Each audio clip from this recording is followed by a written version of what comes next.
Good day and welcome to Caribbean Connect. I am Kimberly Ramkalawan. We are now joined by Antigua and Barbuda Prime Minister Gaston Browne. Welcome and thank you for joining us. Certainly a pleasure. Now, this year, there are a lot of topics on the agenda for CARICOM heads gathering at the 43rd regular meeting here in Suriname. Can you give us an idea just how much the CSME takes precedent at this year's meeting?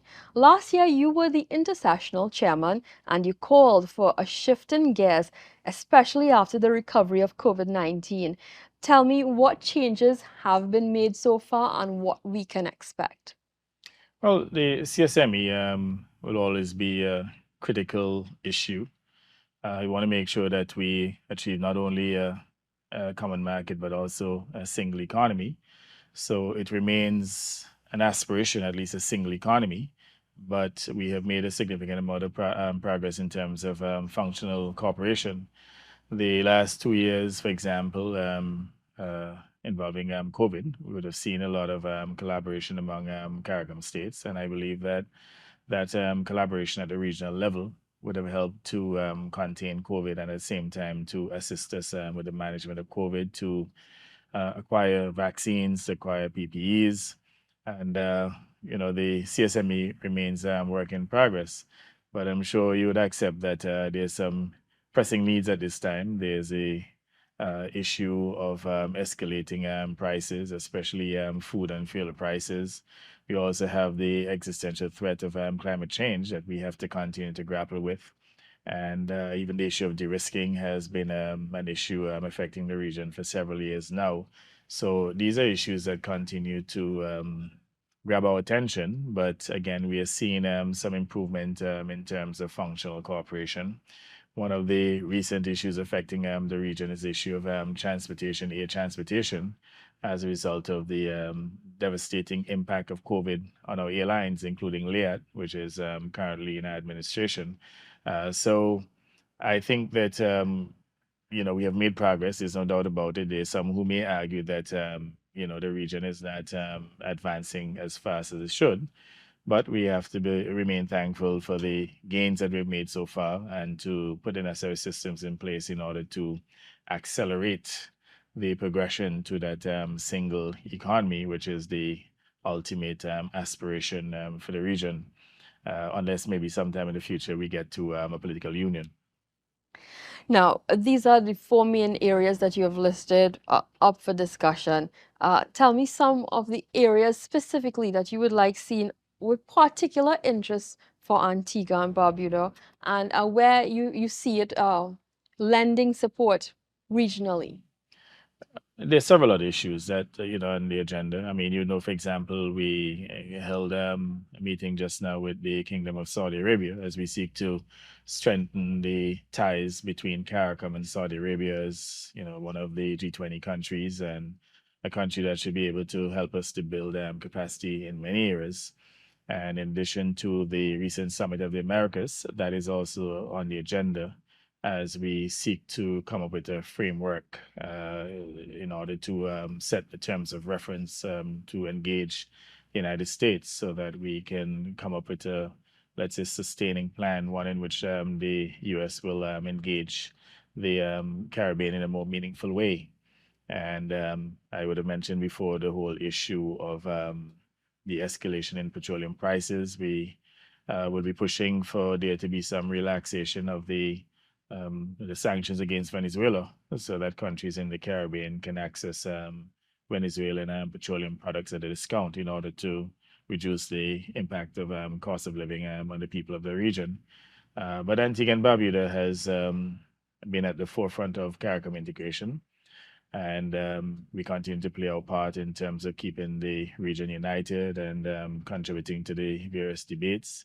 In fact, we have been at the forefront against the issue of climate change, pushing the larger countries to reduce their emissions and at the same time to make technologies available to remove carbon from the Earth's atmosphere. And also, we have been fighting for more developmental funding for the region because that is one of the areas affecting our development.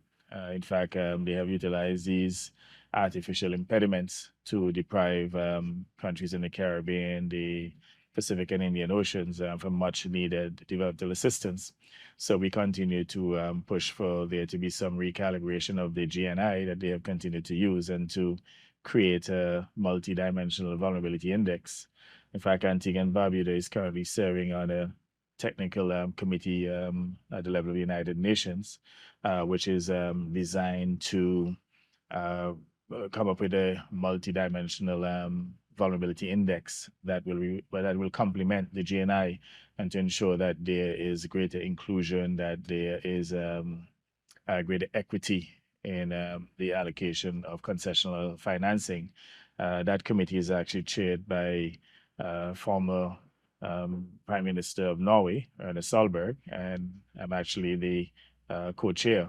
So we've been doing a significant amount of work, and we believe that by the end of this year, we would have successfully put together a vulnerability index that would look at not only the vulnerability of these countries, but also the lack of resilience. Because when you look at the GNI criterion, it in essence excludes, I'd say, some of the most vulnerable and least resilient countries in the world. So we're not only looking at vulnerability, but also the issue of resilience, and to ensure that we have a more equitable and more inclusive uh, metric going forward in terms of qualifying countries for developmental assistance. In terms of our other engagements in the international fora, Antigua and Barbuda continues to collaborate with the various sister countries in CARICOM to make sure that our interest is protected and promoted. And I would say that, generally speaking, CARICOM's advocacy has been heightened within the last, I'd say, at least 2, 3 years, within the international financial institutions, within the IMF and the World Bank.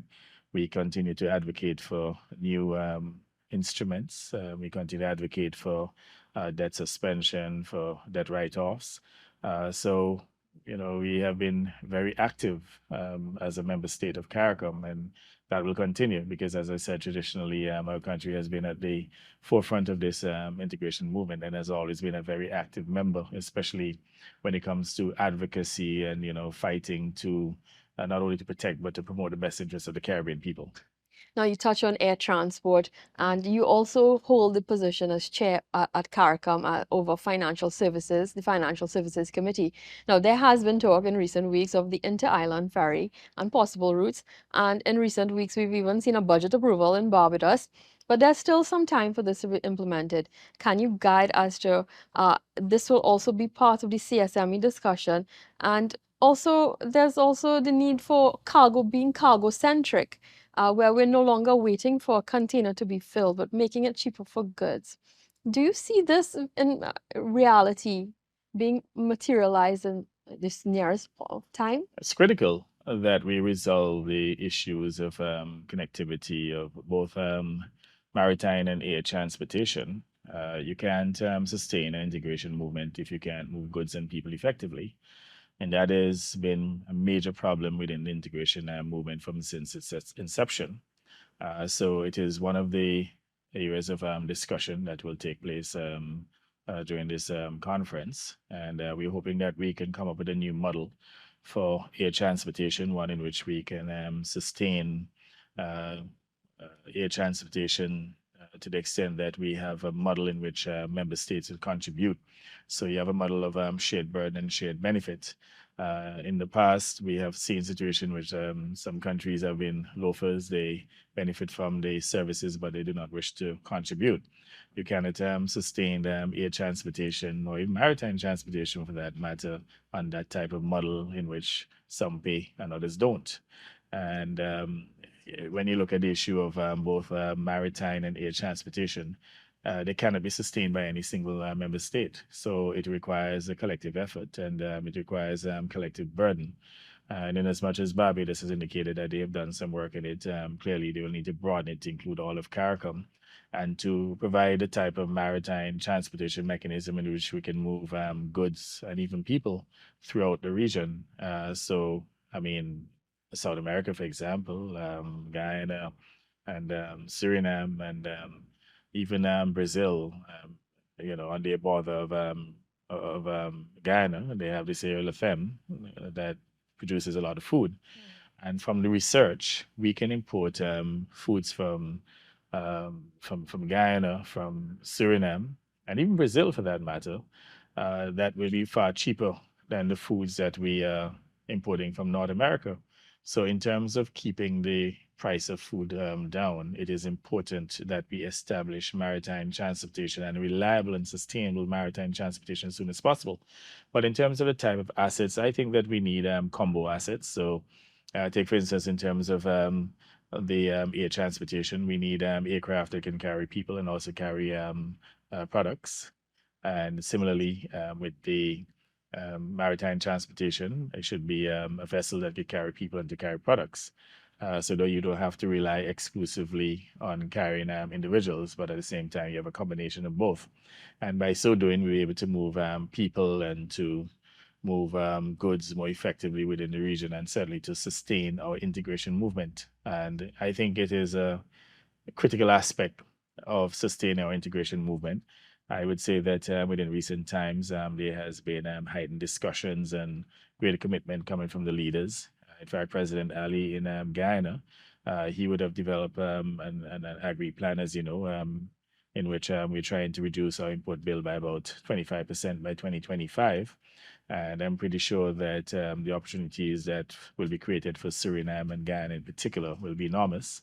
You have a lot of land, you have a lot of fresh water, and there's no reason why you can't produce more food and to supply the rest of the Caribbean. I mean, we should not be relying almost exclusively on imports from North America when we have countries within integration movement that can supply us, that have these inherent advantages in which they can produce food cheaper.